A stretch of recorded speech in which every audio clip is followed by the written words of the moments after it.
tuh seorang komik, syahid. Hebat ya? Dia komik, dia syahid. Dia entertainer, dia syahid. Itu keren banget loh. Jadi yang syahid itu bukan cuma hafiz, seorang ahli ibadah, seorang entertainer juga syahid. Dia ada bagiannya dalam jihad. Bagiannya apa? Menghibur sahabat yang lagi galau. Duh, saya ninggalin istri ini gimana nih? Udah tenang aja, ada Allah. Oh ya, dia punya peran di situ. Sampai ada yang bagiannya apa? Bikin syair. Kayak pas gali Parit Khandak tuh, para sahabat tuh bikin syair. Pas bikin Masjid Nabawi, sampai syairnya kemudian diriwayatkan jadi sebuah kayak nyanyian gitu. Apa syairnya? La in qa'adna wa nabiyyu ya'malu fadhaka minnal amalul mudallalu la 'isha illa 'ishal akhirah Allahumma arham ansara wal muhajirah. Terus diikutin. La in qa'adna wa nabiyyu ya'malu. Kita pikir sahabat itu zikir terus. Ada porsi zikir, ada porsi nyanyi. Apa tuh artinya? Nah itu masalahnya. La in qa'adna wa nabiyyu ya'malu. Kalau kita duduk-duduk aja, sedangkan Nabi kerja, malu dong. Itu maksudnya, nyindir sahabat yang tadi udah capek, duduk. Nabi udah capek gak duduk. Akhirnya bikin syair. La in qa'adna wa nabiyyu ya'malu. Akhirnya, oh ya gak enak nih. Fadzaka minnal amalul mudallalu. Kalau gitu kita malu-maluin. Itu syairnya. La isya illa isyal akhirah. Gak ada kehidupan yang lebih bahagia daripada kehidupan di akhirat. Allahumma arham ansara wal muhajirah. Ya Allah rahmatilah kaum ansar dan muhajirin. Lihat kehidupan para sahabat. Apakah selalu, nih kita gak boleh banyak bercanda nih, kita angkat aja batu. Gak gitu-gitu amat. Ada waktunya bercanda, ada waktunya bersyair, ada waktunya bernyanyi. Bahkan Nabi kadang-kadang nonton loh. Ini bukan saya bilang boleh ke nonton sembarangan ya. Maksudnya Nabi itu nonton. Dan nontonnya sama istri lagi tuh. Jadi kalau Ustaz nonton gak? Nonton. AC2C. Maaf ya, gak di-endorse. Nontonnya sama siapa? Sama istri. Velvet pula misalnya. Kalau ada ya, berdua gitu. Paling gak enak tuh nonton sendiri loh. Sebelah berpasangan. Kan gak enak banget tuh. Ngelihat, lama-lama jadi wasit. Stop. Nabi itu nonton, nanti ada hadis khusus bab itu. Intinya adalah kehidupan Nabi dan sahabat itu sangat proporsional. Malam mereka menjadi rahib, ibadahnya itu sampai air mata membasahi jenggotnya. Siang mereka menjadi fursan, kesatria, menunggangi kuda. Dan dalam kondisi-kondisi tertentu mereka bercanda dan bermain-main. Makanya terjemahan dari ayat 14 surat Ali Imran gak boleh parsial. Jangan main-main, jangan bercanda, gak boleh sibuk dengan istri, gak boleh sibuk dengan anak, gak boleh sibuk dengan kendaraan. Gak gitu, maksud Allah, kita boleh menjadikan semua itu sebagai mata ul hayati dunia, kesenangan dunia, tapi jangan lupa, akhirat itu lebih keren loh. Jadi kalau dunia aja kita semangat, harusnya akhirat lebih semangat. Kayak misalnya teman-teman yang semangat mencari pasangan di dunia. Allah bilang, azwajun mutahharah, di akhirat juga ada pasangan. Yang saya sering bilang di akhirat, di surga itu gak ada lagi jomblo. Jadi gak ada yang duduk sendiri, ngahuleng, sedih gitu. Lo kenapa? Gua ditikung. Gak ada tuh. Di akhirat tuh gak ada yang kayak gitu-gituan. Semuanya sudah ridho. Mutmainnah, radiyatan, mardiyah. Dalam keadaan ridho dan diridhoi oleh Allah Subhanahu Wa Taala.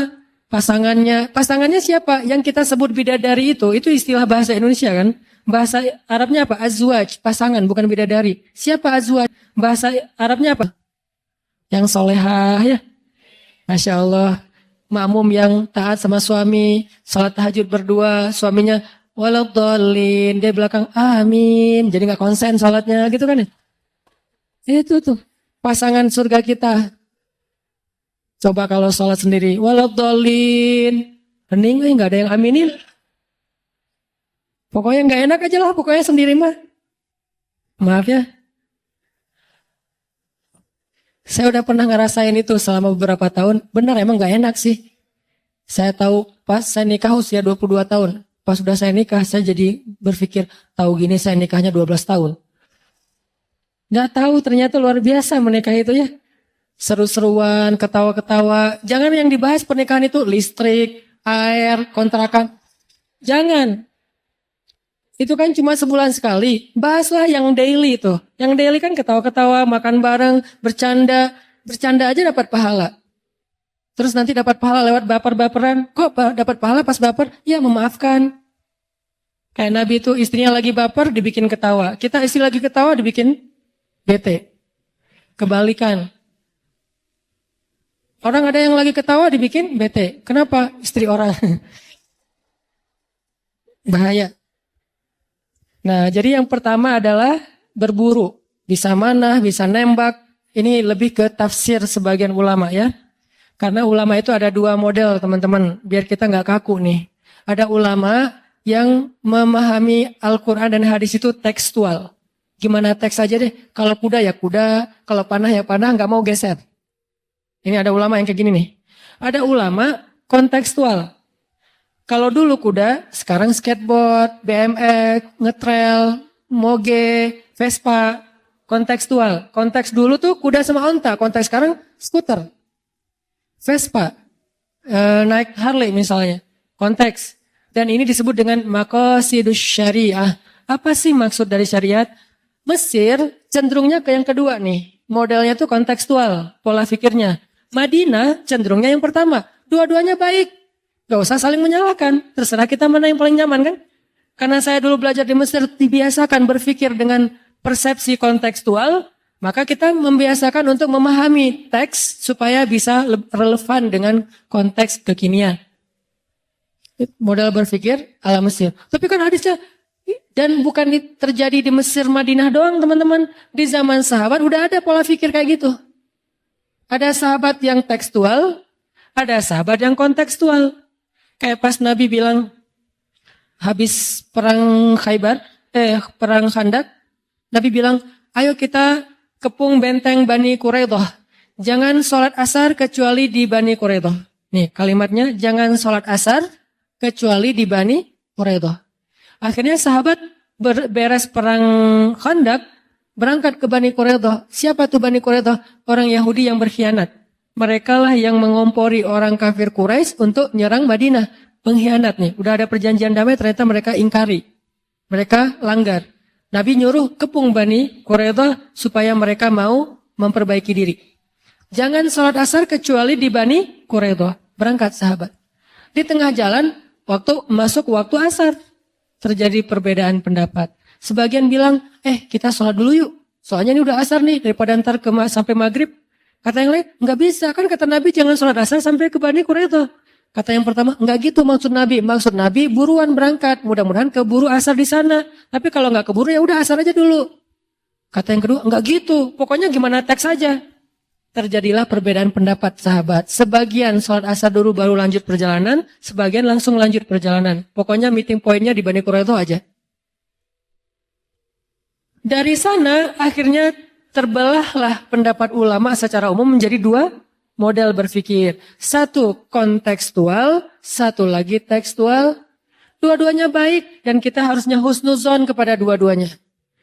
Kalau kepada yang tekstual, husnuzonnya apa? Mereka tuh hati-hati banget, takut salah. Keren kan? Kalau yang kontekstual, husnuzonnya apa? Mereka itu ingin Islam itu selalu relevan dan memberi solusi setiap zaman. Itu juga baik. Sehingga nggak ada di antara sesama muslim saling menyalahkan. Karena dua-duanya berawal dari konsep berpikirnya para sahabat. Termasuk yang tadi. Kalau yang tadi istilahnya memanah, menurut ulama tekstual, ya udah memanah aja. Sehingga kita sampai sekarang belajar manah. Walaupun zamannya mungkin memanah udah jarang kepake ya. Lebih banyak kepake senjata api. Bagi ulama kontekstual, bukan memanah. Manah boleh, pakai senjata api boleh, belajarnya pakai paintball dulu, airsoft kan juga boleh, kontekstual. Dua-duanya boleh. Saya cenderung kepada yang kedua, kontekstual. Tapi saya respect sama yang pertama. Tapi menurut saya, yang kedua lebih tepat. Yang pertama mungkin dengan pemahaman yang berbeda. Ini maksudnya. Terus yang kedua kata Nabi, main-main tapi berpahala apa? Walaupun gak ada zikrullah tadi, melatih kuda.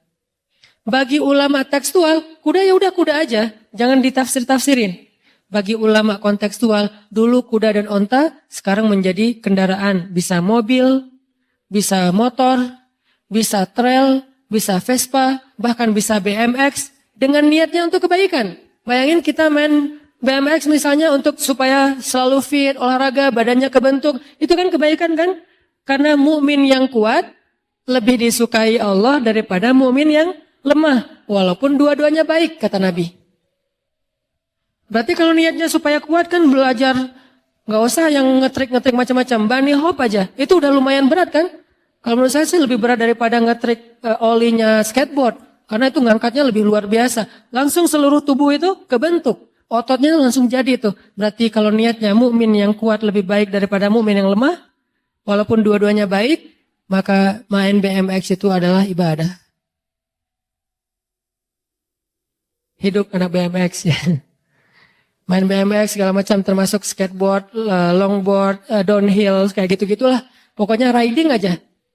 Selama niatnya untuk jaga kesehatan, apalagi kalau niatnya untuk berdakwah, apalagi kalau dalam konteks tertentu niatnya untuk membela agama, maka ini menjadi sesuatu yang berpahala. Bahkan malaikat menyaksikan. Kan gak mungkin kita sambil main BMX terus tausiah kan?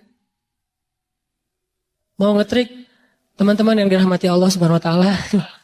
Kan nggak gitu. Yang namanya main aja udah, nggak usah terlalu serius. Nanti ada bagian tausiah di masjid. Kalau main udah aja main. Kayak kemarin saya ke Palu tuh, kita bikin lomba berenang. Saya bilang siapa yang bisa ngalahin saya berenang, padahal saya nggak jago. Sosok jago aja ngenantang. Siapa yang bisa ngalahin saya berenang ke tengah laut, yang paling jauh, saya fallback. Oh siap Ustaz, siap. Akhirnya rame-rame, karena pengen di fallback. Berenang tuh. Gayanya apa Ustaz? Bebas. Berenang. Itu benar-benar jauh sampai airnya gelap loh. Dan saya tuh dalam hati saya cuma pokoknya saya nggak mau following. Pokoknya saya nggak mau following. Itu doang yang saya pikirin. Jadi motivasi saya nggak mau fallback. Nggak mau fallback. Padahal biasanya tuh saya paling agak parno ya dengan yang namanya hiu. Kayak pas kemarin saya ke Wellington, New Zealand tuh. Tadinya saya pengen pedal-pedal doang. Pencitraan ordai gitu kan. Pedal-pedal doang. Di pinggir-pinggir gitu sambil mancing. Tapi tiba-tiba lagi jalan ngelihat orca. Killer whale ya. Paus pembunuh. Itu paus pembunuh pasangan lagi tuh. Bikin baper banget itu mah. Killer whale berdua. Itu lagi kayak jalan-jalan gitu. Kayak window shopping gitu dia. Killer whale lagi window shopping di pinggir pantai. Naik, muncul, tenggelam, naik lagi. Wah, killer whale. Lebih ngeri daripada hiu. Kan lebih cerdas ya. Nggak jadi deh pedalnya, nggak jadi pencitraan. Ya udah longboard aja semampunya gitu. Artinya, saya tuh paling parno. Tapi gara-gara nggak pengen nge-follow, saya maksain. Sampai saya buka mata, wah udah gelap gini. Terus aja, pokoknya jangan sampai saya follow lebih dari satu. Pas sudah sisa satu, udah deh cukup satu aja.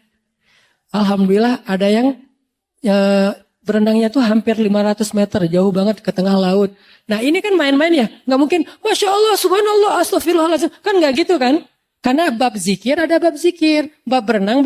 Dan itu bercanda. Wah kalah Ustaz, ada segala macam. Ustaz nggak boleh naik, kan kita udah jauh. Akhirnya nggak bisa balik lagi ke perahu. Nggak kuat lagi. Minta dijemput. Yang di perahu usil. Ustaz nggak boleh naik ke perahu sebelum fallback kita. Wah Ustaz dikerjain. Ya udah deh saya fallback. Ya Ustaz naik. Sehari aja ya. Tahu gitu nggak jadi naik tadi. Bercanda kan? Nah bercanda dalam konteks kayak gitu adalah sesuatu yang diperbolehkan. Seru kan? Main-main. Makanya saya punya tagline. Banyak main, banyak manfaat. Itu bukan asal ngomong. Ada maunya. Ya. Ada maksudnya. Jadi bukan sekedar, Ustaz kok banyak main bukannya banyak selawat. Selawat mah gak usah diomong-omongin. Ustaz kok banyak main bukannya banyak tilawah. Tilawah mah mudah-mudahan. Masa saya mau bilang, saya banyak loh tilawah. Kan kegeeran banget ya. Agak-agak norak gitu kan. Karena ada yang lebih banyak tilawahnya. Guru saya tuh anggota dewan. Tingkat provinsi gitu. Kan sibuk banget. Tapi sehari tilawah beliau 15 juz. Itu bukan orang yang nganggur loh ya. Anggota dewan tingkat provinsi yang sibuk banget. Sehari murojaah hafalan beliau hafiz. Sehari murojaah hafalannya tuh 15 juz. Masa saya mau bilang banyak tilawah sementara saya cuma sejuz. Itu juga kadang-kadang absen gitu. Kan gak enak sama beliau. Banyak tilawah, banyak manfaat. Emang kamu udah tilawah berapa? 1 juz Ustaz. 1 juz banyak. Saya 15 juz. Guru saya di Aceh yang kemarin saya ketemu pas pulang ke Aceh tuh 1 hari 10 juz. Dan itu sudah beliau lakukan lebih dari 15 tahun. 3 hari khatam, 3 hari khatam, 3 hari khatam. Beliau baru boleh ngomong banyak tilawah. Dan saya merasa belum pantas ngomong banyak tilawah. Ya udah yang standar-standar aja deh, banyak main. Karena emang dari dulu senang main. Mudah-mudahan mainnya jadi berpahala. Carilah hadis-hadis supaya melegitimasi permainan. Wah ini ada hadisnya nih. Oh catat. Kenapa ntar kalau ada yang mau hujat, nih hadisnya nih. Modus ya. Cari pembenaran. Yang kedua, melatih kuda. Dulu kuda dan onta. Kalau sekarang kendaraan. Terus arti melatihnya apa Ustaz? Ngulik mesin. Menurut sebagian ulama itu mengulik mesin. Anak Vespa gitu kan ya. Ngulik-ngulik mesin. Kan itu lumayan ngabisin waktu kan ya. Selama nggak telat sholat. Selama nggak sampai sia-sia. Itu keahlian yang penting loh. Karena salah satu ciri cowok keren itu. Kalau mobil atau motornya mogok. Itu beneran sendiri. Bukan manggil montir. Mogok tengah jalan. Lu datang ke sini derek. Itu kurang keren. Lebih keren lagi dia ngulik sendiri tuh. Dan dia akan terbentuk juga kan fisiknya ngulik-ngulik kayak gitu. Apalagi kalau turun mesin sendiri. Lumayan. Jadi salah satu keahlian cowok yang harusnya saya belum punya nih. Saya pengen belajar. Yang harusnya punya keahlian MacGyver lah pokoknya. Yang kayak gitu-gitu bisa bikin apa. Saya punya teman dia soleh banget malam ahli tahajud. Siangnya itu dia bisa ngapa-ngapain aja. Listrik saya rusak dia benerin. Mesin cuci rusak dia benerin. Pokoknya tuh bener-bener teknisi banget. Nah ini keren nih. Dan Nabi menganjurkan kita jadi kayak gitu. Cowok tuh belajar mesin deh. Semampunya aja. Tapi jangan sampai waktu buat mesin itu melalaikan kita dari kewajiban-kewajiban beribadah kepada Allah, kuliah, kehidupan sosial. Jangan asik sendiri gitu. Tapi tetap itu kebaikan. Ngulik mesin. Tetap kuda dan onta itu memang sesuatu yang istimewa. Cuman kalau nggak punya kuda, nggak punya onta, masa mau ngelatih kucing kan agak-agak aneh ya. Ya udah mesin aja. Gitu. Ngapain loh ngelatih kucing? Memangnya kenapa? Ini sunnah, nggak ada onta, nggak ada kuda, kucing aja deh, nggak. Mesin kalau sekarang. Itu yang kedua ya. Yang ketiga, nah ini yang seru nih. Main-main, senda gurau, sia-sia, tapi berpahala apa? Bermain-main dengan istri dan anak-anaknya. Ini salah satu hadis yang saya paling suka nih. Ini demen banget saya sama hadis ini nih. Makanya hadis ini tuh hadis favorit. Kalau ditanya Ustadz hadis favoritnya apa? Hadis tentang 4 permainan yang berpahala. Terutama nomor 3. Main-main sama istri dan anak. Boleh gitu Ustadz? Boleh banget lah. Orang Nabi itu suka main-main sama istrinya. Nih contoh-contoh Nabi main sama istrinya ya. Salah satunya Nabi lagi pulang dari satu perjalanan dakwah gitu atau jihad. Terus di rumah Aisyah lagi main kayak boneka-bonekaan. Jadi dalam Islam patung, boneka boleh kalau hanya sebagai alat untuk main-main. Kalau dulu bentuknya boneka, kalau sekarang lebih canggih jadi animasi, jadi film kartun. Maka film kartun menurut ulama kontekstual kalau dipakai untuk berdakwah justru berpahalanya besar. Karena Aisyah main boneka-bonekaan. Dulu boneka itu dibuat dari kayak terpal, dari kayak kain-kain yang udah nggak kepake, dibikinlah jadi boneka. Terus maju jadilah boneka lebih canggih, maju lagi jadilah animasi kartun. Maka seorang muslim yang pintar animator, yang pintar ngelukis, yang jago dengan hal kayak gini-ginian, harusnya potensi dia itu dipakai untuk kebaikan. Bikin film-film yang mungkin kalau di Malaysia itu ada Ipin Upin, memperkenalkan culture kemelayuannya, kita memperkenalkan keislaman dengan bahasa-bahasa dengan adegan-adegan yang keren. Orang Hollywood aja bikin kartun yang kadang-kadang mulai mengarahkan kita kepada moralitas ke barat-baratan kan, harusnya muslim bisa bikin lebih dari itu. Wah nggak boleh melukis. Kalau konteksnya adalah untuk anak kecil, melukis atau boneka yang disebut patung, mau ukurannya besar atau kecil yang namanya mainan, boleh. Yang nggak boleh patung sembahan. Kalau disembah nggak boleh. Kalau hiasan, nah kalau bab ini istilah di antara ulama, tanya aja ke Ustaz Fikih deh. Kalau hiasan. Tapi kalau permainan, kalau sekedar boneka, maka itu boleh. Boneka Aisyah kecil. Kalau boneka anak sekarang kan kadang-kadang gede tuh. Ada ulang tahun dikasih boneka Hello Kitty gede. Dikasih boneka beruang gede. Kalau anak laki-laki bukan boneka, robot-robotan, superhero kayak gitu-gituan kan. Nah ini semuanya boleh. Kenapa? Karena Nabi pernah pulang dari satu perjalanan, ngelihat Aisyah lagi main boneka-bonekaan. Waktu itu Aisyah masih kecil gitu kan, baru lulus SD. 12 tahun kan baru lulus SD ya. Baru lulus SD, Nabi datang. Nabi itu capek loh, baru pulang perjalanan. Tapi Nabi itu orangnya asik. Bukan, Aisyah, gue capek, siapin air hangat. Nggak gitu Nabi ke istrinya. Kita kan baru pulang, kita panggil, kamu, siapa? Kamu, siapin air hangat. Emang saya siapa kamu? Teman kos. Enggak. Jangan nyuruh teman kos siapin air hangat. Bahaya. Kalau belum ada istri, siapin aja sendiri. Nah kalau udah ada istri, kadang-kadang pas kita datang istri lagi kayak ngapain di rumah, lagi santai, lagi chat sama temennya. Selama itu sesuatu yang positif ya. Teman cewek atau ada gengnya, geng sekolah dulu yang cewek semua isinya. Lagi santai nonton film apa gitu selama nggak berlebihan. Biarin aja dia kayak gitu. Kalau perlu nemenin, mah film apa sih kok seru banget? Ini apa? Filmnya baper banget loh, drakor. Nggak tahu kalau drakor ya. Yang jelas nonton santai, biarin aja, kasihan. Jangan, mah kan Khadijah itu nggak pernah nonton. Aisyah pernah kata dia. Ternyata dia lebih pintar. Oh iya ya, ya udah lanjutin. Kan jadi garing gitu kan ya. Makanya jangan menjudge istri dulu kalau kurang hadis, kurang dalil. Karena ibu-ibu itu lebih rajin taklim daripada bapak-bapak. Kita pakai dalil 1, dia pakai dalil 10. Jadi Nabi baru datang, Aisyah lagi main-main kayak gitu. Lihat Nabi itu orang yang asik. Langsung Nabi duduk bersama Aisyah nanya, Aisyah ini lagi ngapain? Ini nih lagi main, ini Sulaiman, ini iblis. Kemudian ini siapa? Ini Daud, ini Goliat. Oh gitu, ya udah saya jadi gini. Perang gitu sama Aisyah. Terus kayak anak sekarang tuh kayak Barbie-Barbian, main masak-masakan, princess-princessan gitu kan. Aisyah melakukan itu.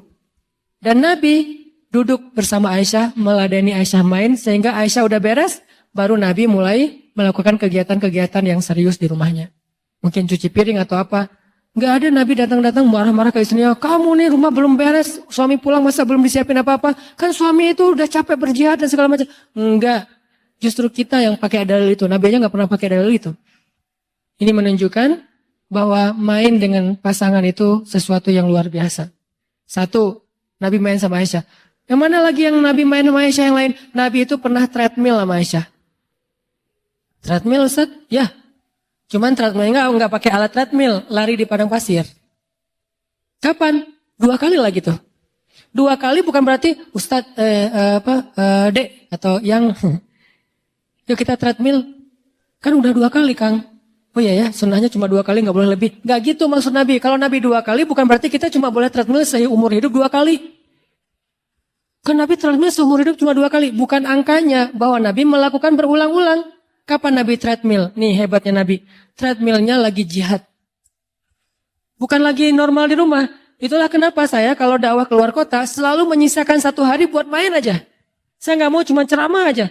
Kalau dengan ada panitia, Ustaz, ke misalnya kayak kemarin misalnya ke Medan atau ke Aceh atau ke Palu atau kemana lah ya. Ustaz, ke Jepang misalnya. Oh boleh. Gimana itinerary-nya? Ceramah. Boleh nggak 1 hari saya pengen main kayak main di salju gitu, skate gitu lah, nggak ngerti saya istilahnya. Oh boleh Ustaz. Tapi itu seharian. Nggak apa-apa kan udah 3 hari ceramah. Ustaz ini aneh ya. Yang lain mah ceramah, sholat, istirahat. Ini mah main. Kenapa? Nabi juga pulang jihad main. Itu konteksnya jihad kan? Nabi pulang dalam sebuah perjalanan jihad. Terus berhenti di rest area 97 gitu. Berhenti di rest area gitu. Udah selesai berhenti. Nabi bilang ke sahabat. Kalian duluan ya, tinggalkan aku dengan Aisyah. Tinggalkan aku dengan Aisyah. Nanti kita nyusul. Ya udah ya Rasul. Sahabat melanjutin perjalanan. Akhirnya Nabi bilang Aisyah, lomba lari yuk. Ayo kata Aisyah, lomba lari lah waktu itu menang Aisyah. Lalu Aisyah komen setelah postingan itu, kata Aisyah, waktu itu saya masih kurus. Dan ini menjadi dalil cewek yang keren versi Aisyah itu kurus. Ukurannya berapa kurus teh? Ukurannya kalau berat mungkin paling maksimal 55 kilo lah. Di atas 55 agak-agak bid'ah sih. Walaupun tergantung tinggi ya, tapi kalau untuk orang Indonesia mah 55 ke bawah itu normal. Jadi cewek di atas 55, nah ini harus belajar lagi. Aisyah itu ternyata kurus dan tinggi. Kok tahu Ustadz Aisyah kurus dan tinggi? Baca hadis, baca sirah pakai imajinasi, jangan cuma teksnya. Apa bukti Aisyah tinggi? Ntar saya kasih tahu. Yang jelas kalau dalam hadis ini Aisyah kurus. Aisyah sendiri yang ngomong, waktu itu saya masih kurus. Next trip, pas perjalanan jihad yang lain, Nabi berhenti lagi di di rest area. Terus Nabi nyuruh sahabat, kalian duluan ya, tinggalkan saya sama Aisyah. Ya Rasulullah, pergi aja. Aisyah, lomba lari lagi yuk. Ayo, kalah Aisyah. Komen lagi, waktu itu saya udah agak sedikit gemuk. Kata Nabi, ini balasan saya untuk yang kemarin. Jadi skor kita sama ya Aisyah, 1-1. Ya, kata Aisyah, agak-agak bete gitu, ngambek. Karena Aisyah kalah. Dan itu wajar terjadi di antara Nabi dan istrinya. Berarti Nabi itu menyempatkan main ketika sedang berjihad. Bukan berdakwah loh, lebih ngeri daripada dakwah. Serius. Jadi kalau ada orang ngomong kok dakwah tapi ada mainnya apa segala macam, kurang baca sirah. Bacalah sirah. Islam itu nggak kaku seperti yang kita bayangin. Yuridullahu bikumul yusra. Tapi jangan dimudah-mudahin. Karena Allah tuh udah mudahin kita banget. Tanpa kita mudahin, udah banyak kemudahan. Tanpa kita ringan-ringankan, udah banyak keringanan. Tinggal kita baca aja tuh. Teks agama kita yang sangat lengkap banget, komplit. Buku hadis itu tuh berjilid-jilid. Kenapa banyak jilid? Menunjukkan betapa luasnya Islam. Kalau buku hadis kayak buku tulis doang, berarti Islam itu sempit. Untungnya buku hadis itu sampai puluhan jilid menunjukkan Islam itu luas banget. Itu mainnya Nabi sama Aisyah. Jadi treadmill nih berdua. Dan treadmill berdua itu seru loh. Udah berapa kilo yang 2 kilo? Wah kita gak mau kalah kan. Minimal kita 2 kali lipat dari istri. Jadi kalau saya treadmill sama istri, dia 3, saya harus 6. Dia 6, saya 6,5. Maksimalnya segitu soalnya gak kuat lagi. Oh terus pulang-pulang yang pijitin dong. Nah romantisme yang lain kan. Ada alasan, ya udah pijat-pijatan, kaki dia ke kaki kita ke kaki dia, pijat. Itu nggak akan dirasain kalau masih sendiri. Banyak kebaikan yang kita lewatkan gara-gara kita masih istiqomah, menjom. Banyak banget kebaikan yang kita lewatkan. Itu Nabi main sama Aisyah. Terus hadis yang lain, Nabi nonton sama Aisyah. Bahkan Nabi pernah membiarkan Aisyah bernyanyi dengan teman-temannya. Jadi suatu hari Nabi baru pulang juga capek ke rumah. Waktu itu Aisyah bersama beberapa orang cewek ABG gitu lagi nyanyi di rumah pakai alat musik. Cuman gak disebutin alat musiknya apa. Lagi nyanyi bareng. Nabi datang duduk di sofa Arab tuh kan di bawah gitu kan. Nabi duduk menikmati mereka lagi nyanyi. Nyanyinya yang positif tapi. Terus gak lama datang Abu Bakar. Datang Abu Bakar masuk ke rumah Nabi Aisyah, kan Aisyah anaknya sendiri. Abu Bakar ngelihat Aisyah sama cewek-cewek itu lagi pada nyanyi di rumah Nabi. Abu Bakar marah karena nggak paham. Apa kata Abu Bakar? Ini adalah musik setan. Kenapa ada di rumah Nabi? Ini komen Abu Bakar nih di postingan Aisyah. Bukan nge-like, malah komen. Aisyah lagi posting, kita lagi seru-seruan nih gitu. Hashtagnya banyak main, banyak manfaat, sedikit dosa. Terus kata Abu Bakar, ini kan musik setan, kenapa ada di rumah Nabi? Komentar Abu Bakar, Nabi balas replay. Kata Nabi, ya Abu Bakar, biarkan mereka. Sesungguhnya hari ini adalah hari rayanya kabilah Fulan bin Fulan. Artinya Nabi membiarkan teman-temannya Aisyah tuh nyanyi di depan Nabi di dalam rumah Aisyah. Kenapa? Hari ini emang hari rayanya teman-temannya Aisyah itu dari suatu kabilah, saya lupa kabilah mana di Madinah. Dan mereka lagi ngerayain hari jadi kabilah mereka dengan cara bersenang-senang. Dan ini menjadi dalil juga bolehnya merayakan hari jadi tertentu selama tidak berlebihan. Ini pemahaman saya ya, ulang tahun. Asal tidak menjadi pesta pora yang berlebihan. Selama itu bentuknya masih hiburan yang wajar, apalagi kayak ngundang anak yatim, fakir miskin, ngasih makan. Itu boleh, ada hadisnya. Walaupun konteksnya bukan ulang tahun pribadi, ulang tahun kabilah. Sama aja kan? 17-an Agustus, hari jadi kota Bandung, hari jadi pribadi. Yang jangan hari jadi mantan, berat. Kalau hari jadi sendiri mah gak masalah. Nah ini terjadi di zaman Nabi. Akhirnya biarin wahai Abu Bakar, karena ini hari jadi mereka. Akhirnya Abu Bakar duduk, boleh. Pernah gak dengar kisah ini? Jarang kan? Karena jarang dibahas, menunjukkan bahwa banyak hal yang kita belum tahu tentang Islam. Terus Nabi nonton hari jadi hari jadi negeri Habasyah. Habasyah itu kalau sekarang Ethiopia. Nah Ethiopia ini kan ada hari jadinya. pas pekerja-pekerja kayak TKI gitu, TKI Habasyah yang tinggal di Madinah, mereka pas hari jadi kota Habasyah kayak memperingati gitu. Makanya mereka bikin kayak festival gitu, namanya Habasyah Fest. Bikin festival Habasyah. Jadi kayak ada festival, terus ada kulinernya, ada stand-stand merchandise-nya. Terus ada beberapa perform. Ada dance. Ada dance loh. Cuman dance-nya apa? Dance pedang. Dulu namanya tarian pedang. Kan dance kan? Kita kan menerjemahkan saja. Ada dance-nya. Laki-laki pada ngedance pedang gitu. Yang gak ada belly dance. Gak ada tuh. Karena gak boleh. Tapi tarian pedang, cowok-cowok pada nari ala militer gitu ada. Berarti Nabi nonton dance. Dance-nya masih positif. Terus ada kayak ring MMA-nya tuh, Ultimate Fight. Karena banyak budak-budak Habasyah itu jago tarung kan. Budak Habasyah itu kan jago tarung. Akhirnya mereka bikin kayak perlombaan tarung, Ultimate Fight, mixed martial art, bebas, gaya apa aja. Juaranya terdapat piala dari ketua ikatan orang-orang Habasyah di Madinah. Jadi ada kayak organisasinya gitu. Dan setiap 5 tahun ganti ketuanya. Kayak kita lah pokoknya. Akhirnya mereka bikin gulat, tarung gitu. Dan Nabi nonton. Berarti nonton Ultimate Fight, salah satu yang dibolehkan dalam agama. Selama nggak judi, nonton tuh hiburan doang dan tidak berlebihan. Nah akhirnya nontonnya bareng siapa? Bareng Aisyah. Adegannya lucu loh. Nabi lagi di rumah. Hari ini hari festival Habasyah. Orang di luar tuh rame. Oh, ketawa di sana, ketawa di sini, seruan di sana, asik di sini. Aisyah tuh mondar-mandir aja depan Nabi di dalam rumah. Aisyah mau ngajak Nabi nonton gak enak. Tapi pengen kayak lagi iklan now showing gitu kan, lagi tampil, lagi perform kayak gitu. Terus Aisyah cuma lihat trailernya doang. Aduh, diulang-ulang trailernya sama Aisyah. Terus Nabi ngelihat Aisyah mondar-mandir. Nabi itu kan orangnya pengertian ya, empati banget. Nabi bilang, Aisyah, aturiduna an tanzurin, dengan lembut. Aisyah, kamu pengen nonton? Coba tanya itu sama istri. Aisyah, kamu pengen nonton? Aisyah senyum, wajahnya merah, tandanya dia malu, pengen. Aisyah, bukan turidun. Aisyah, hal tashtahina an tanzuri?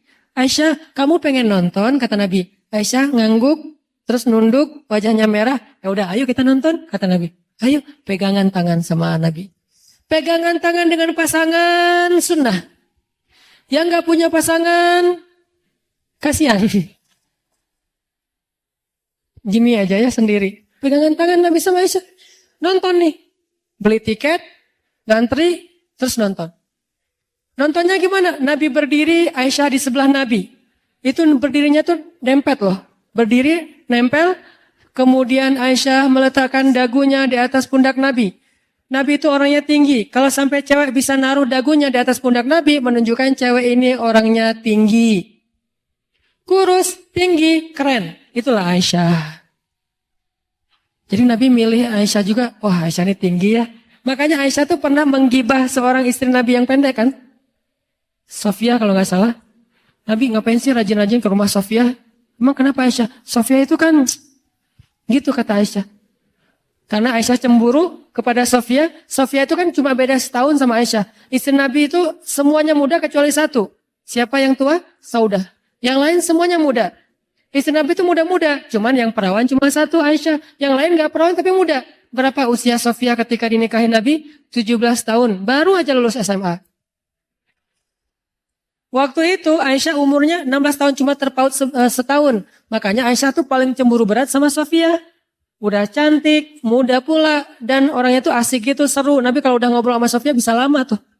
Sampai akhirnya Aisyah stalking IG-nya Sofia. Mana hadisnya Aisyah stalking IG-nya Sofia? Diam-diam Sofia lagi posting acara di rumahnya. Jadi Sofia tuh kayak lagi ngundang anak yatim, tasyakuran di rumahnya. Udah gitu foto bareng, selfie bareng ibu-ibu, posting. Aisyah diam-diam melihat. Tapi gak mau nge-like, takut ketahuan. Nabi tahu Aisyah lagi stalking Sofia. Akhirnya Nabi japri, Aisyah lagi stalking Sofia ya. Akhirnya Aisyah ketahuan malu gitu. Hadisnya gimana sih Ustaz? Hadisnya Aisyah pas lagi Sofia bikin acara di rumahnya, diam-diam datang ke sana pakai cadar biar nggak ketahuan. Stalking kan? Datang pakai cadar, jalan. Yang mana sih yang Sofia itu? Penasaran gua, kok Nabi betah banget di rumah dia? Orangnya gimana sih? Datang pakai cadar. Yang biasanya cadarnya kayak gini, dia pakai cadar yang agak-agak beda sekarang. Benar-benar nggak diketahui. Nabi itu kan orangnya teliti banget, menunjukkan Nabi itu mata Aisyah aja tahu. Hati-hati pakai cadar kalau baru nikah, ntar ketukar. Suaminya nggak hafal gitu kan, Mama, bukan, saya masih jomblo gitu. Nih, buat yang cadaran ya. Saya respect sama yang cadaran, tapi saya menganut mazhab yang tidak cadaran. Istri saya tidak ada yang cadaran. Tidak cadaran. Tidak cadaran. Teliti banget sih. Nah, Aisyah pakai cadar, datang ke rumah Sofia. Duduk aja di pojok. Jadi Aisyah tuh mojok gitu. Yang lain pada ketawa-ketawa, Aisyah giniin aja. Nabi dari kejauhan ngeliat, oh Aisyah. Pas Aisyah udah beres acara, Aisyah pulang sendiri kan. Dikejar sama Nabi. Aisyah, kata Nabi. Hah, ketahuan? Kok tahu? Ya tahulah istri saya, kata Nabi kan ya. Kamu kan matanya khas, mata bidadari gitu. Wah, gitu. Hurul Ain. Istilah bahasa Arabnya bidadari apa? Hurul Ain, yang matanya besar dan bulu matanya lentik. Yang matanya itu hitamnya hitam banget, putihnya putih banget, bersih, lentik, dan keren banget. Alisnya itu bertaut dan kayak pedang. Aisyah kayak gitu. Kalau kita kan dibentuk dulu, dikikir, terus kayak ditatoin gitu ya, biar lurus gitu. Lama-lama kok jadi kayak balok ya, lurus kayak gini ya. Kalau Aisyah itu dari sononya udah kayak gitu, udah keren. Makanya Nabi pas ngeliat, oh ini Aisyah nih. Dikejar sama Nabi, Aisyah gitu kata Nabi. Aku tahu. Akhirnya jalan berdua pulang nih. Sepanjang jalan, Nabi itu kan orangnya asik ya. Asik diajak chat. Ngobrol Nabi sama Aisyah. Kata Nabi, kata Aisyah, ya Rasul, kata Aisyah. Apaan sayang, kata Nabi. Kalau misalnya Nabi jadi penggembala ternak, penggembala domba. Terus ada 2 padang rumput. Yang satu udah pernah dipakai orang, yang satu lagi belum pernah. Kira-kira Nabi mau menggembala domba di mana? Kata Aisyah. Aisyah menjebak nih. Nabi itu orangnya cerdas. Ya yang belum pernah dipakai lah. Itu yang paling gua suka nih. Padang rumput yang masih bagus, masih rimbun, masih belum pernah ada yang pakai di sana untuk menggembala. Kata Aisyah. Oh gitu. Iya. Nabi ngerti kan? Ngertilah, kata Nabi. Maksudnya apa? Satu-satunya istri Nabi yang perawan cuma Aisyah. Aisyah lagi nyindir. Nabi orangnya pengertian, cerdas. Kalau kita kayak gitu, ya tergantung sih. Bete kan istri kita. Kurang cerdas. Gimana masakan aku? Ya kurang garam sih mah. Terlalu jujur. Bilang aja, mah, papa itu udah sering makan di restoran. Tapi ini lebih enak loh dari semua restoran. Si istrinya kan gitu kan ya. Walaupun habis itu, mah ada garam. Gombal-gombal dikit lah. Nabi itu luar biasa menjaga perasaan Aisyah. Makanya Aisyah tuh pernah cemburu sama Sofia. Gara-gara Sofia itu salah satu yang cantik banget selain Maria kan. Ada Sofia, ada Zainab, ada Hafsah, ada Maria. Hafsah itu 19 tahun. Ada Maria, orang Mesir. Tahu sendiri lah orang Mesir kayak gimana. Keren banget lah. Arab tuh yang keren tuh Mesir, Lebanon, Suriah. Tuh keren-keren tuh. Nah, Maria dari Mesir, ini Sofia, orang Yahudi. Jadi salah satu istri Nabi itu orang Yahudi yang masuk Islam. Kata Aisyah, ya Rasul, ngapain sih senang banget ke rumah Sofia? Sofia itu kan pakai kode bahwa Sofia itu pendek. Kenapa? Aisyah itu tinggi orangnya. Lalu Nabi sedikit tersinggung dan mengatakan, ya Aisyah, seandainya ucapanmu itu ditaruh di lautan, maka seluruh lautan itu akan menjadi berbau bangkai. Apa maksudnya? Karena gibah itu seperti bangkai. Lebih bau daripada bangkai. Nggak boleh menggibah. Nabi kalau udah bab kayak gini, marah. Kok marah? Kan Nabi nggak marah. Marah Nabi. Nabi pernah marah dan menasihati Aisyah. Gara-gara apa? Gara-gara Aisyah menggibah Sofia. Tapi di sisi lain, di sini menjadi dalil Aisyah itu orangnya emang tinggi. Makanya pas Aisyah berdiri di sebelah Nabi, meletakkan dagunya di atas pundak Nabi, berdiri nempel gitu, nontonnya tuh begini, nonton tuh berdua. Nonton apa? Nonton dance, nonton apa lagi Ultimate Fight. Terus Nabi seru gitu. Pas udah lama nonton, Nabi ngelirik ke Aisyah, hampir aja hidung Nabi kena hidung Aisyah gitu kan, sama-sama mancung tuh. Imajinasikan si roh. Nabi kan mancung, Aisyah mancung. Aisyah, udahan? Kata Aisyah. Sudah.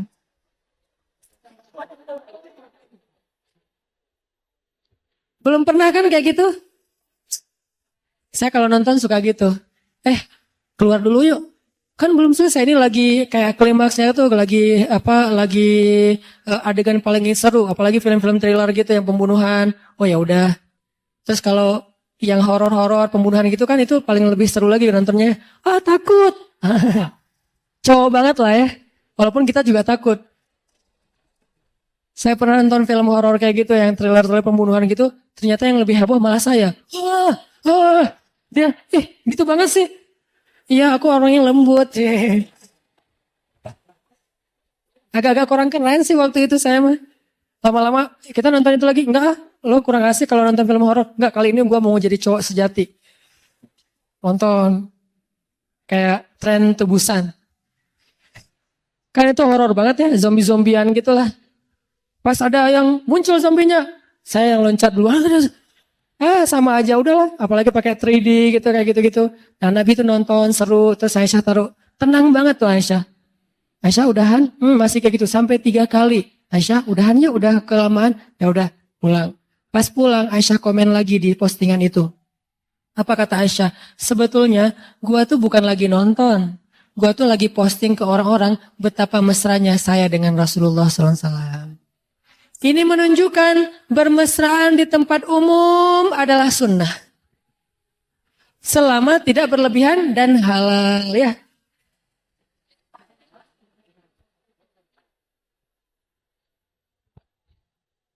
Coba lihat Islam, ternyata ada yang kayak gini-gini juga tuh. Belum lagi nanti hadis-hadis tentang Nabi dan Aisyah yang lain tuh banyak banget loh. Yang ketiga ya. Yang keempat apa? As-sibahah, berenang. Berenang, kalau secara tekstual, ya udah berenang aja. Kalau saya melihatnya secara kontekstual, dulu namanya berenang, sekarang bisa free dive, bisa diving, bisa snorkeling, bisa cliff dive, loncat dari tebing gitu kan. Apalagi kalau habis diputusin tuh pas banget tuh. Loncat dari tebing gitu, cliff dive, terus bisa surfing, bisa wake surf, bisa kite surf gitu kan yang pakai kayak layang-layang gitu, kayak terjun payung gitu, terus ditarik. Semua ini sibahah, semua ini berenang. Tergantung kita mau yang mana yang kita senang. Ada yang senangnya cuma snorkeling doang, kayak ke Lombok, ke Raja Ampat. Itu juga bagian dari sunnah Nabi. Ada yang senangnya free dive, nyelam gitu, gak muncul-muncul lagi. Kenapa? Ada yang juga mainnya ombak. Ada ombak gulung saya gitu ya. Kenapa? Karena saya udah pernah digulung masa lalu lebih berat daripada digulung ombak, misalnya gitu-gitulah. Garing lah pokoknya kayak gitu-gitulah. Ini namanya as-sibahah, berenang. Semua itu kebaikan teman-teman. Dan kan gak mungkin juga kita lagi pedal gitu kan, ngejar-ngejar ombak, terus ombak datang, kita kayak take off, terus kita riding gitu, terus kayak snap gitu. Sambil kayak gitu kita kemudian kita sesama teman lagi longboarding gitu kan, berdua jalan, terus ke nosnya ke depan, sambil sesungguhnya kan gak gitu kan. Ya udah main-main aja. Nanti setelah itu malamnya kita ngaji bareng, kita tahajud bareng, kita belajar hadis bareng. Ini Islam. Ada waktunya main, ada waktunya belajar, ada waktunya ibadah. 4 hal ini, Nabi itu emang berenang. Berenang teman-teman. Saya dulu tuh penasaran, Nabi berenang di mana ya? Ternyata Nabi itu jago renang. Kapan beliau belajar berenang? Ketika beliau masih berusia 6 tahun. Saat beliau dibawa oleh ibunya, ziarah makam ayahnya Abdullah di sebuah kabilah. Dan di sana tuh ada kayak telaga, danau kecil. Disitulah Nabi belajar berenang. Jadi Nabi usia 6 tahun udah jago berenang, si bolang Nabi teh. Berenangnya itu di danau kecil telaga gitu, sama teman-temannya, berenang segala macam, lomba berenang. Ini permainan yang keempat yang berpahala. Tapi di dalam hadis yang lain ada yang kelima teman-teman. Bergulat, tarung. Bisa MMA, bisa Wing Chun, bisa Muay Thai, bisa boxing, bisa boxer, bisa terserah lah, pokoknya tarung aja. Tarung itu salah satu keahlian Nabi SAW. Dan belajar bertarung itu salah satu sunnah Nabi. Sampai Nabi ada riwayat ketika awal-awal berdakwah di Mekah, Nabi itu lagi menggembala ternaknya Abu Talib di padang pasir. Ditemenin sama seorang juara Ultimate Fight Mekah. Namanya Abu Rukanah. Abu Rukanah itu pemegang sabuk banyak sabuk emas tuh. Dan nggak ada yang ngalahin. Selama ini rekor dia itu menang KO semuanya, nggak ada yang kalah sekalipun. Abu Rukanah namanya. Julukan ya, bukan Abu itu bukan orang tua ya, itu orang gaya orang Arab. Umurnya tuh masih kayak 19 tahun gitu, masih ABG banget. Kenapa disebut Abu Rukanah? Nama aslinya saya nggak tahu. Karena Rukanah itu rukun, artinya badannya itu kayak tiang gitu, kuat banget badannya, ototnya tuh udah luar biasa. Abu Rukanah nemenin Nabi menggembala ternak di Mekah. Waktu itu Abu Rukanah belum masuk Islam. Lagi gembala ternak berdua ngobrol-ngobrol sama Nabi. Nabi bilang ke Abu Rukanah, duel yuk. Coba. Nabi muda ya, Nabi masih umur sekitar 40 tahun baru dapat wahyu. Abu Rukanah, duel yuk. Kata Abu Rukanah, beneran Muhammad? Kan Nabi itu gak pernah tarung bebas. Tapi petarung, cuman gak pernah pamer. Jadi Nabi tuh kalau ngeliat orang tarung kayak di ring gitu, Nabi tepuk tangan. Padahal beliau tuh lebih jago dari mereka. Tuh kerennya Nabi tuh, bukan gitu doang. Enggak. Nabi, wah hebat Umar, hebat Khalid, hebat Abu Rukanah. Nah kali ini Nabi ngajak Abu Rukanah duel. Abu Rukanah, duel yuk. Kata Abu Rukanah, beneran Muhammad? Dalam hati Abu Rukanah, ntar kalau kamu terkilir gimana? Kalau kamu patah gimana? Kalau kamu sampai keluar darah gimana? Kan kamu tuh orang yang lembut. Abu Rukanah, duel yuk. Beneran Muhammad? Beneran? Kata Abu Rukanah, kalau duel doang mah gak ada yang dipertaruhkan, gak seru. Ya udah, siapa yang menang dapat domba. Kalau saya menang, domba kamu kasih ke saya. Kalau kamu menang, domba saya kasih ke kamu. Beneran? Beneran. Satu domba itu 5 juta. Dan ini bukan judi ya. Ini bertaruh tapi bukan judi. Ya udah, tarung nih. Abu Rukanah mulai kuda-kuda, Nabi biasa-biasa aja. Nabi itu harus keren imajinasinya ya. Nabi biasa aja. Udah Muhammad, udah. Pas Abu Rukanah maju, dipegang sama Nabi, dibanting, dikunci sama Nabi. Nabi itu jago ngunci loh. Dikunci, hampir patah. Abu Rukanah bilang, Muhammad, nyerah. Dilepas sama Nabi. Abu Rukanah, domba. Dikasih domba Abu Rukanah. Abu Rukanah tuh gak puas gitu. Kata Nabi, mau lagi? Ya udah deh, kayaknya tadi salah gaya nih. Salah jurus gitu kan. Ya udah nih, coba lagi penasaran soalnya yang kedua. Mulai lagi ronde kedua, dipegang sama Nabi, pas mau dibanting oleh Abu Rukanah, Nabi balikin, dikunci lagi, Abu Rukanah nyerah lagi. Abu Rukanah domba, 2 domba dikasih ke Nabi. Nabi diam, gak enak sama Abu Rukanah. Nabi kan gak mau nyakitin perasaan orang ya. Diam aja.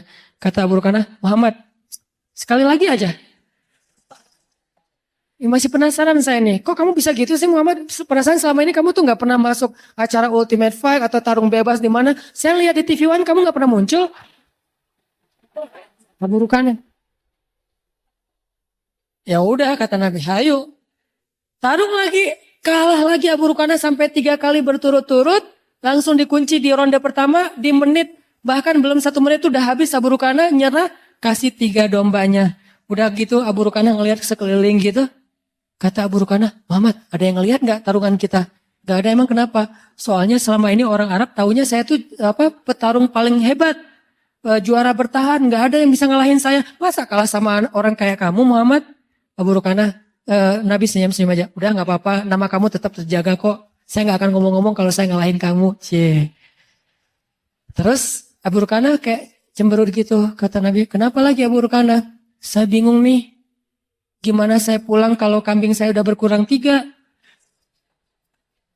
Terus Nabi nanya, emangnya kenapa? Bilang aja ke ayah kamu bahwa kamu kalah tarung sama saya. Itu masalahnya. Kalau ayah saya sampai tahu saya kalah tarung, saya bakal dimarahin. Jadi bukan bab kambingnya, bab kalah tarung. Gimana saya ngomong ke ayah saya, masa kambing saya hilang? Nggak mungkin saya bohong. Pasti saya akan bilang kambing saya diambil Muhammad. Kenapa? Gara-gara kalah tarung. Kok sampai 3 ronde? Ayah kan nggak keren banget kan? Gimana Muhammad saya ngejelasin ke ayah saya? Ya udah, nih saya balikin kambing kamu. Dibalikin 3-3-nya. Kemudian Abu Rukanah mengatakan, tidak ada orang yang lebih keren daripada Muhammad. Ya Muhammad, asyhadu an la ilaha illallah wa annaka rasulullah. Masuk Islam. Tarung. Kita pikir itu cuma main-main. Semua potensi anak muda itu bisa menjadi potensi dakwah. Mau tarung, mau skateboard, mau BMX, mau apa aja pokoknya selama tidak melanggar syariat dan berbuat dosa, lakukan. Have fun.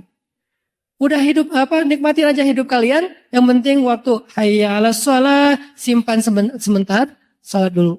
Udah gitu lanjutin lagi. Lagian keringat terus sehat, keker gitu kan lebih bagus ya. Keringetan, mandi, pakai parfum kan keren. Nah, ini sesuatu yang sebenarnya dalam Islam yang sangat dihargai. Mudah-mudahan dari banyak riwayat-riwayat tadi kita makin yakin untuk berhijrah. Islam itu enjoy banget. Batasannya tuh gampang, jangan nambah dosa. Dan tidak selalu yang nggak nambah dosa itu nggak asik, asik banget kok.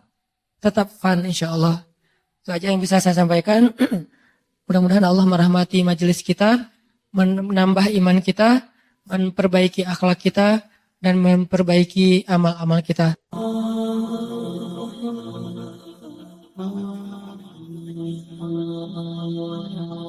Alhamdulillah Rabbil Alamin. Hamdan kathiran tayyiban mubarakan fih, kama yuhibbu Rabbuna wa yarda.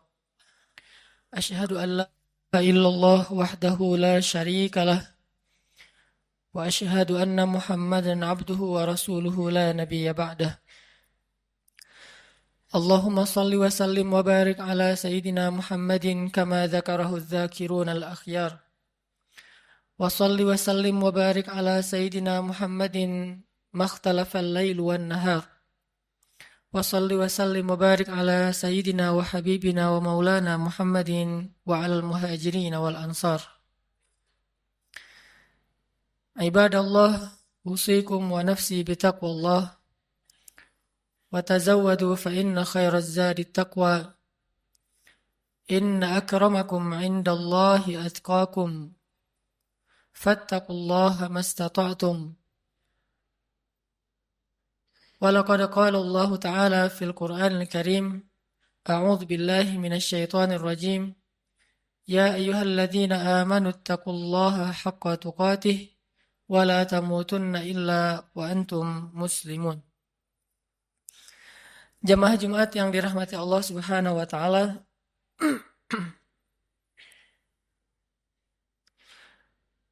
Dalam sebuah hadis yang diriwayatkan oleh Imam At-Tirmidzi, Rasulullah sallallahu alaihi wasallam pernah bersabda, An Abdullah bin Mas'ud radhiyallahu an qala Rasulullah sallallahu alaihi wasallam, Ala ukhbirukum biman yahrumu 'alan nar aw biman tahrumu 'alaihin nar, ala kulli qaribin hayyinin sahlin.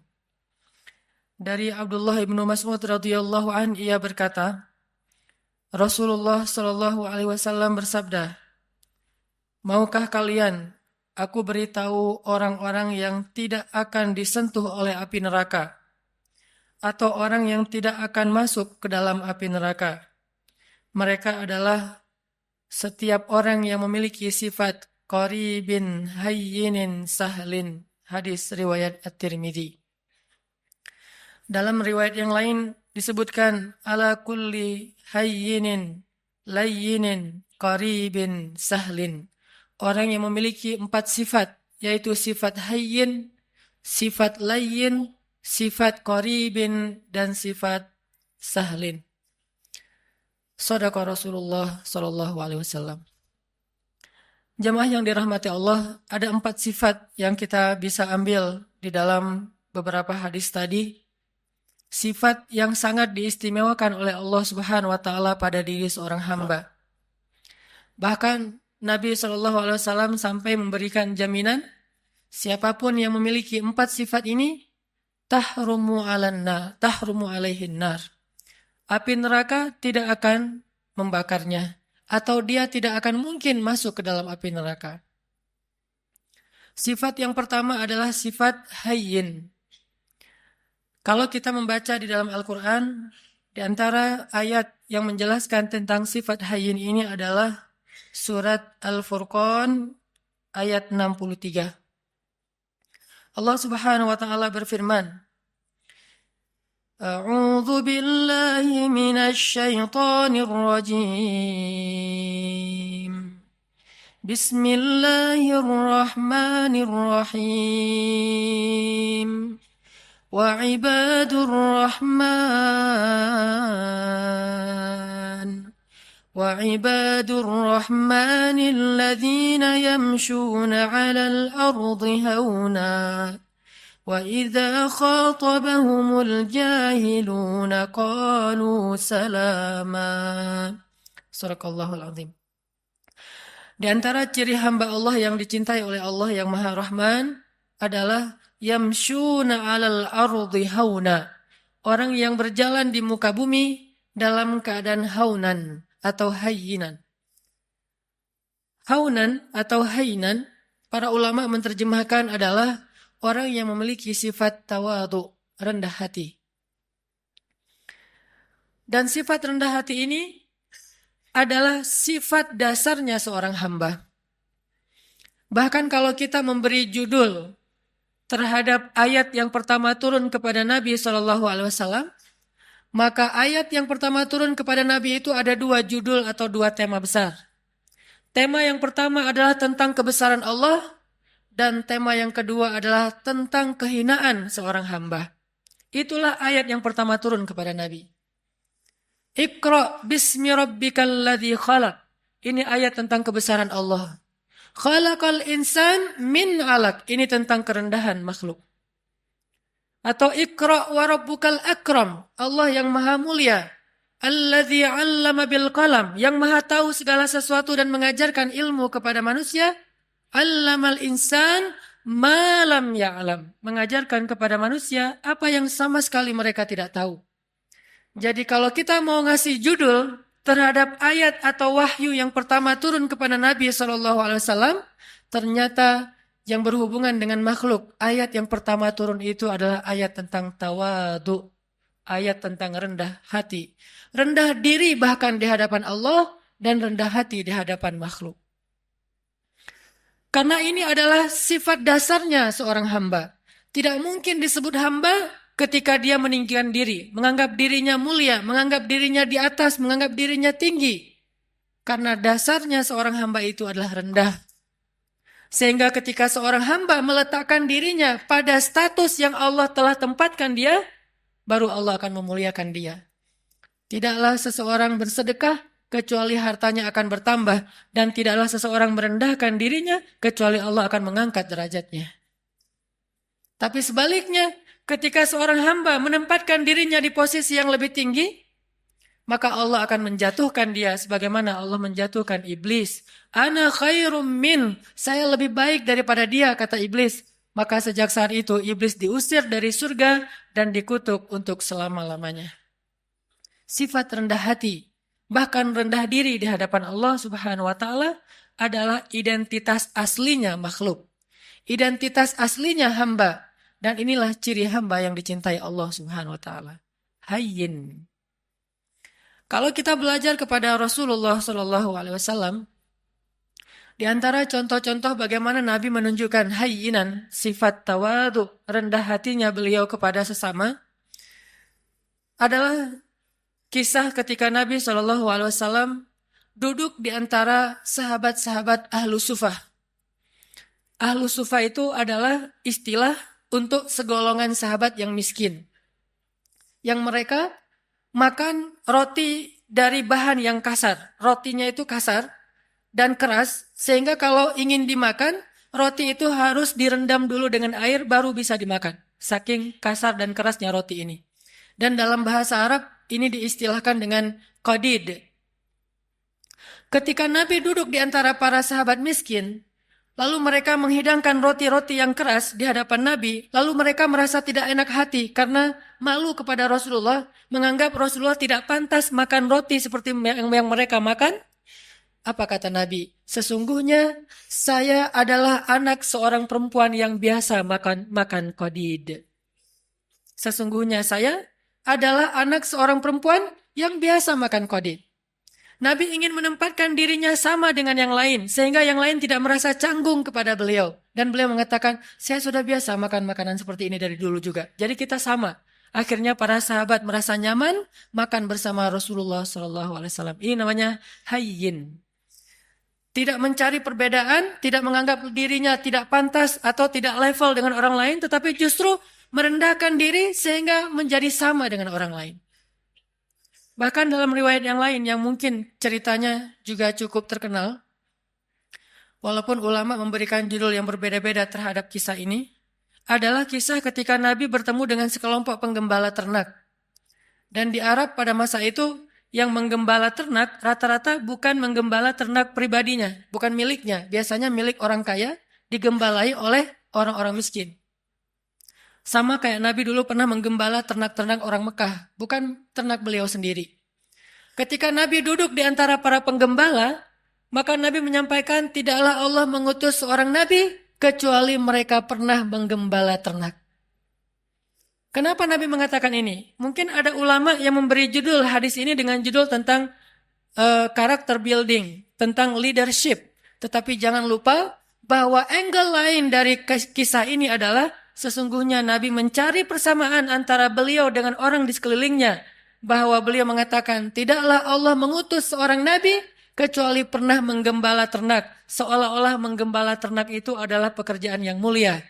Dan membuat mereka tidak pesimis, tidak rendah diri di hadapan Nabi SAW. Ini adalah cara-cara cerdas Nabi SAW dalam menyampaikan akhlak, menunjukkan akhlak hayyin, rendah hati di antara para sahabat. Banyak lagi hadis-hadis yang luar biasa, kisah-kisah bagaimana Nabi rendah hati di antara orang lain, di antara para sahabat. Bahkan ketika Nabi SAW berbicara dengan anak kecil, maka Nabi akan jongkok supaya setara ukuran tubuh beliau dengan tubuh anak kecil. Tidak berbicara seolah-olah beliau adalah seorang atasan kepada anak kecil yang bekerja di rumah beliau, seperti Anas bin Malik. Ini bahasa-bahasa hainan, orang-orang yang rendah hati di hadapan makhluk. Dan Allah Subhanahu wa Ta'ala seringkali mengingatkan manusia tentang sifat rendah hati dengan cara menyebutkan asal muasal penciptaan manusia. Hampir semua ayat tentang penciptaan manusia ada pesan moral tentang hainan, rendah hati di dalamnya. Tidakkah kalian perhatikan dari apa kalian diciptakan? Ada ayat diciptakan dari tanah, ada ayat diciptakan dari dua manusia, yaitu Adam dan Hawa. Ada ayat yang diciptakan dari setetes air yang hina. Ada ayat yang diciptakan dari segumpal darah. Intinya adalah kalian harus tahu diri bahwa kalian sebetulnya bukan siapa-siapa. Allah lah yang telah memberikan kepada kalian kehormatan dan kemuliaan. Intinya adalah rendah hati. Hampir semua ayat tentang penciptaan manusia ada pesan tentang rendah hati di dalamnya. Makanya Nabi SAW mengatakan, di antara 4 sifat yang paling dicintai Allah kepada makhluk adalah hayyin, sifat rendah hati. Memandang orang lain sama dengan dirinya. Dan di antara makna sombong atau takabur adalah merendahkan orang lain dan menganggap dirinya lebih baik daripada orang lain. Jamaah yang dirahmati Allah Subhanahu wa Ta'ala. Sifat yang kedua, hayyinin layyin. Layyin ini secara bahasa artinya bertutur kata dengan bahasa yang lemah lembut. Kalau kita memperhatikan bagaimana Islam bisa memadukan antara lemah lembut dengan ketegasan, ini menunjukkan betapa akhlak dalam Islam itu sempurna. Karena banyak orang yang tidak bisa memadukan dua hal ini, seolah-olah ketika bersikap lemah lembut, dia menjadi lemah. Dan ketika bersikap tegas, dia menjadi kasar. Padahal tegas dan kasar sesuatu yang berbeda, lemah dan lembut juga sesuatu yang berbeda. Layyin dan tegas, lemah lembut dan tegas, sesuatu yang bisa dipadukan. Karena dua-duanya akhlak yang mulia. Mustahil dua akhlak mulia itu tidak bisa dipadukan. Itu mustahil. Yang tidak mungkin dipadukan adalah akhlak mulia dan akhlak yang tercela. Maka kalau ketegasan kita sepakati sebagai akhlak mulia, pasti mungkin sekali untuk memadukan ketegasan dengan sikap lemah lembut. Bahkan salah satu ayat yang cukup jelas mengajarkan kepada kita tentang sikap lemah lembut dalam situasi apapun adalah ayat ketika Allah mentarbiyah, mendidik Musa dan Harun ketika mengutus keduanya untuk berdakwah kepada Firaun. Ketika Allah mengutus Musa dan Harun berdakwah kepada raja yang paling zalim yang pernah hidup di muka bumi, bukan hanya raja yang keras, yang kasar, bahkan raja ini pernah mengaku dirinya sebagai Tuhan. Bukan hanya syirik, tapi dia mengaku sebagai Tuhan. Dia mengatakan, Ana Rabbukumul A'la. saya adalah Tuhan kalian yang paling tinggi. Ketika Allah mengutus Musa dan Harun untuk berdakwah kepada raja yang paling jahat ini, apa kata Allah? Wa qula lahu qawlan layyinan. Dan ucapkanlah kepada dia ucapan yang lembut.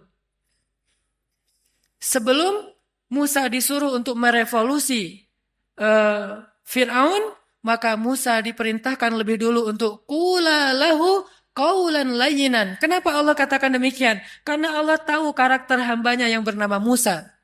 Kalau Harun mungkin agak tidak terlalu dikhawatirkan akan bersikap kasar. Karena Harun pada dasarnya punya sifat lemah lembut. Harun ini kalau di antara para sahabat mirip seperti Abu Bakar.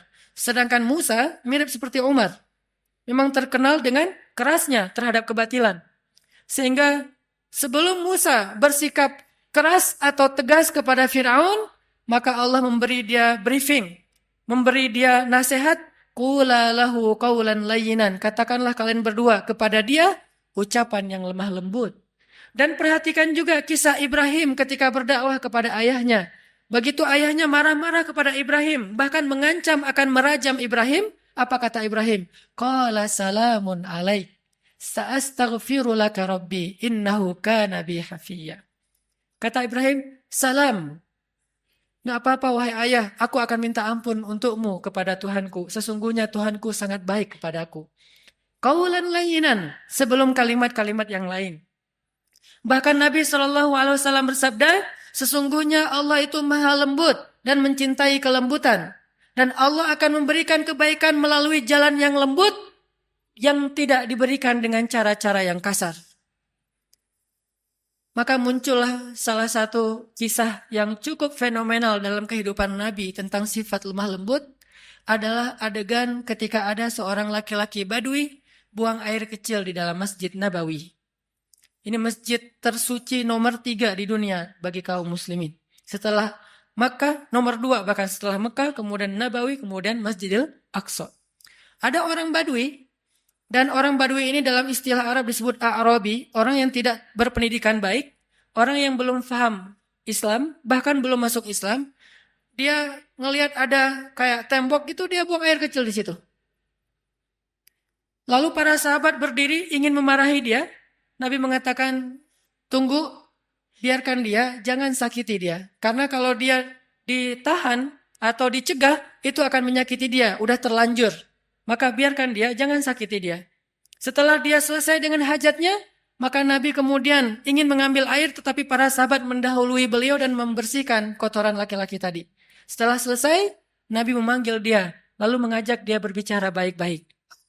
Walaupun tidak disebutkan secara detail, apa yang Nabi ucapkan kepada laki-laki ini, tetapi kesimpulannya dengan kelembutan Nabi bertanya tentang siapa namanya, dari mana asalnya, lalu memberi nasihat, ini tempat apa, kenapa tidak boleh buang air kecil di sini.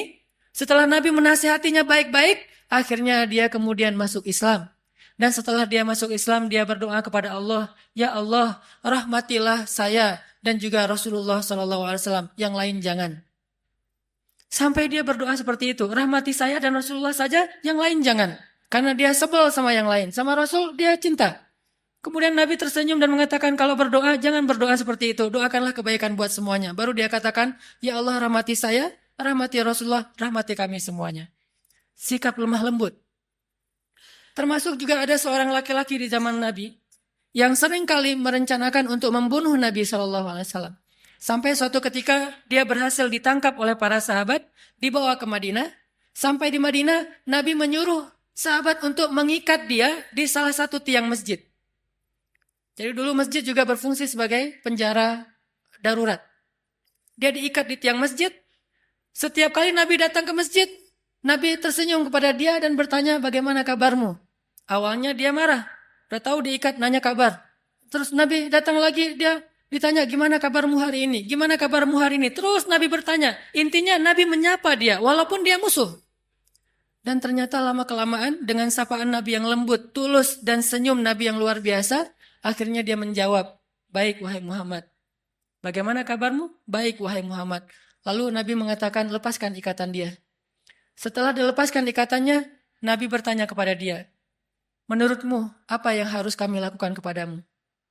Kata dia, kalau engkau mau, lepaskan saya akan pulang ke kampung saya, akan saya ambil harta yang banyak, lalu saya berikan kepadamu tebusan terhadap diri saya. Dan peganglah janji saya. Maka Nabi mengatakan, tidak, engkau tidak perlu menebus, engkau bebas.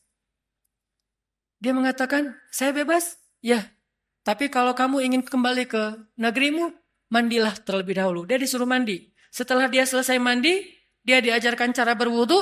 Ternyata gara-gara keadaan suci itu Allah menurunkan hidayah ke dalam hatinya, lalu dia masuk Islam.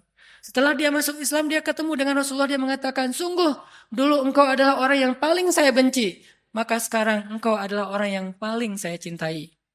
Allah mengubah sesuatu dengan sifat lemah lembut yang tidak bisa diubah dengan sifat yang kasar dan keras. Lalu muncul lagi adegan, seorang laki-laki di zaman Nabi, Muslim, tapi dia suka minum. Lalu ketika dia dalam keadaan mabuk, dia suka mengganggu orang di jalan. Sehingga ditangkap oleh para sahabat, dihadirkan kepada Nabi. Nabi mengatakan, ikat dia di depan masjid. Lalu Nabi mengatakan, kita akan menghukum dia dengan cara, setiap orang yang datang ke masjid, mengambil sendalnya dan memukul dia dengan sendal mereka. Setiap masuk masjid. Setiap masuk masjid, sendal dipegang, pukul. Dan memukulnya pun di bagian yang tidak akan melukai. Mungkin di lengannya atau di kakinya. Dipukul, lalu masuk ke masjid. Supaya dia sadar. Lalu tiba-tiba ada seorang laki-laki, sahabat, memukulnya sambil mencela dengan mengatakan, celaka kamu. Maka Nabi SAW mengatakan, jangan begitu. Janganlah engkau membantu syaitan untuk mencelakakan saudaramu. Tegas, tetapi tetap menjaga kehormatannya. Sampai Nabi bersabda, kalau kita baca kitab Riyadhus Shalihin, ada bab yang khusus masalah ini. Nabi bersabda, jika budak perempuan kalian berzina, maka cambuklah dia, tetapi jangan mencela dia. Kalau dia berzina untuk kedua kalinya, cambuklah dia, tetapi jangan mencela dia. Kalau dia berzina lagi untuk ketiga kalinya, maka juallah dia walau dengan harga seutas tali yang murah, tetapi jangan mencela dia. Dalam Islam tidak ada ruang untuk mencela siapapun. Tetapi hukum, hak agama untuk ditegakkan. Sedangkan celaan bukan bagian dari agama. Ini sikap lemah lembutnya Islam tanpa kehilangan ketegasannya. Kemudian Nabi juga mengatakan tentang bagaimana seorang suami kepada istri. Istausu bin nisa'i khairan, fa innal mar'ata khuliqat min dhila, wa inna a'wajad dhila a'lah. Perlakukanlah istri kalian dengan lemah lembut, dengan baik. Karena sesungguhnya perempuan itu tercipta dari tulang rusuk. Dan tulang rusuk yang paling bengkok itu yang atasnya. Jika kalian terlalu kaku, keras, mereka akan patah. Dan jika kalian membiarkan, mereka tetap bengkok. Istausu bin nisa'i khairan. Perlakukan mereka dengan lemah lembut.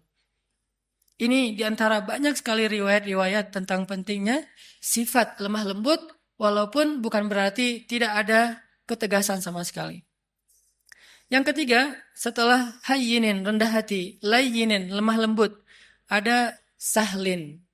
Sahlin itu mudah dan memudahkan. Kalau ke dirinya easy going, kalau ke orang lain itu dia sangat gampang, enjoy gitu. Tidak terlalu mempersulit urusan orang lain. Dan saking ingin memudahkan urusan orang lain, Nabi SAW sering kesulitan sendiri. Saking ingin memudahkan urusan orang lain, sampai beliau sering kesulitan sendiri. Di antaranya, suatu saat Nabi sedang berada di pasar, tiba-tiba ada seorang perempuan, kemudian meminta Nabi, hei anak muda, temenin saya belanja. Nggak tahu kalau itu Rasulullah. Ditemenin sama Nabi, angkat barang-barangnya, sampai selesai semuanya, kemudian diantarkan ke rumahnya, sehingga Nabi jadi tidak menyelesaikan hajatnya sendiri, demi memudahkan urusan orang lain. Karena Allah berfirman, siapa yang memudahkan urusan saudaranya di dunia, maka Allah mudahkan urusan-urusan dia nanti di akhirat. Dan kita tahu akhirat itu hari ketika urusan akan sangat sulit dan kepayahan. Nabi memudahkan. Bahkan dalam sebuah riwayat yang juga cukup terkenal, suatu pagi Nabi SAW lapar.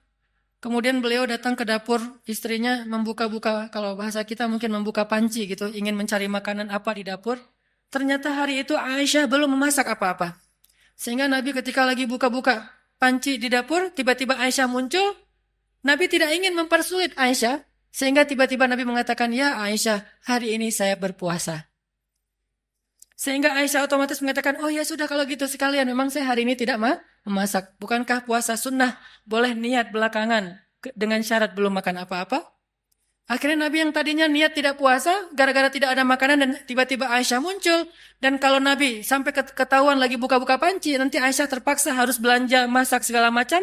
Untuk memudahkan Aisyah, Nabi mengatakan langsung, Aisyah, hari ini saya berpuasa. Sehingga Aisyah tidak perlu merasa bersalah karena tidak memasak hari itu. Lihat bagaimana Nabi memudahkan urusan keluarganya. Bahkan ketika ditanya kepada Aisyah, ya Aisyah, apa yang dilakukan Nabi di rumah? Aisyah mengatakan, Nabi di rumah sibuk menyelesaikan semua urusan istri-istrinya. Jadi Nabi kalau di luar, orang berlomba-lomba menyelesaikan hajat beliau, kalau di rumah, beliau justru sibuk dan tidak berhenti untuk menyelesaikan hajat keluarganya. Menyelesaikan urusan orang lain, sahlin, memudahkan. Dan Allah Subhanahu wa taala senang memudahkan urusan hamba. Yuridullahu bikumul yusra wala yuridu bikumul usra. Allah ingin memudahkan kalian dan tidak ingin mempersulit kalian. Lalu siapa kita yang ingin mempersulit urusan orang lain? Bahkan Allah saja ingin memudahkan urusan kita. Yang terakhir, jamaah yang dirahmati Allah, sifat yang dicintai Allah dari seorang hamba adalah qaribin. Qaribin ini lalu menjadi bahasa Indonesia karib, artinya dekat. Akrab, tidak jaim. Orangnya itu mudah untuk bergaul. Baru kenal dengan dia langsung akrab. Dan juga bukan berarti dia terlalu sok akrab atau caper dan seterusnya, tetapi mudah bergaul dengan dia. Tidak ada jarak, tidak membuat orang sungkan. Rasulullah SAW ketemu dengan siapapun, orang itu akan mudah curhat kepada beliau. Bahkan seorang perempuan yang baru kenal beliau, dengan nyaman curhat kepada beliau. Datang seorang perempuan mengatakan, ya Rasulullah, bukankah Allah la yastahi minal haq? Allah tidak malu kalau kita ngomong tentang suatu kebenaran? Kata Nabi, ya. Memangnya ada apa? Kata dia, ya Rasulullah, bagaimana cara membersihkan haid? Seorang perempuan nyaman bertanya itu kepada Rasulullah. Dan pasti tidak akan nyaman bertanya itu kepada yang lain. Bagaimana cara membersihkan haid? Nabi mengatakan, ya dibersihkan. Kata dia, ya tapi bagaimana? Kata Nabi, ya dibersihkan. Kata dia, ya tapi bagaimana ya Rasul? Akhirnya Aisyah yang mendengar pertanyaan ini, memegang tangannya, membawa dia masuk ke dalam dan dijelaskan secara lebih jelas, lebih detail, karena Nabi tidak mungkin menjelaskan itu kepada yang bukan mahramnya. Tapi intinya di sini, betapa seorang perempuan merasa nyaman untuk curhat, menanyakan perihalnya kepada Rasulullah, termasuk sampai turun ayat curhat di dalam Al-Quran. Tahukah kita surat curhat di dalam Al-Quran? Surat curhat itu namanya Al-Mujadalah atau Al-Mujadilah. Kalau kita baca Al-Mujadilah artinya curhat. Kalau kita baca Al-Mujadilah artinya perempuan yang sedang curhat. Sampai turun ayat tentang curhat, seorang perempuan datang kepada Rasulullah dan menanyakan perihal masalah keluarganya kepada Rasulullah SAW. Dan tidak ada orang yang datang kepada Nabi dalam keadaan kecewa. Maka jamaah yang dirahmati Allah Subhanahu wa taala, tunjukkan 4 sifat ini dalam kehidupan sehari-hari kita. Mulai dari keluarga, tetangga, siapapun, bahkan orang yang kadang kita tidak kenal di jalan. Bukankah dengan tersenyum kita bisa mencairkan suasana? Bukankah dengan sedikit mengalah itu tidak akan merugikan kita? Kita adalah muslim, dan sebagai muslim kita punya tanggung jawab untuk memperlihatkan bahwa Islam itu agama yang indah, agama yang terbaik. Jangan sampai agama Islam ini dicela justru karena akhlak kita yang tidak baik. Berarti kita telah mencoleng agama kita sendiri. Barakallahu li walakum.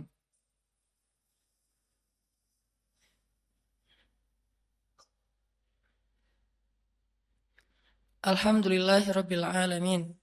Asyhadu an la ilaha illallah wa asyhadu anna Muhammadar Rasulullah. Allahumma salli wa sallim wa barik ala sayyidina wa habibina wa maulana Muhammadin wa ala alihi wa sahbihi ajma'in. Jamaah yang dirahmati Allah Subhanahu wa taala, Allah Subhanahu wa taala berfirman, Bismillahirrahmanirrahim. Ya ayuhan nas, ya ayyuhalladzina amanu, la yaskhar qaumun min qaum asa ayyakunu khairan minhum wala nisa'um min nisa' asa ayyakunna khairan minhun. Janganlah kalian saling mencela, karena bisa jadi orang yang dicela itu lebih baik daripada orang yang mencela. Begitu juga sekelompok perempuan. Jangan mencela kelompok perempuan yang lain, karena bisa jadi perempuan yang dicela itu lebih baik daripada yang mencela. Intinya, ayat-ayat akhlak di dalam Al-Quran itu sangat banyak, dan jangan lupakan bahwa akhlak itu sama pentingnya dengan akidah dan ibadah.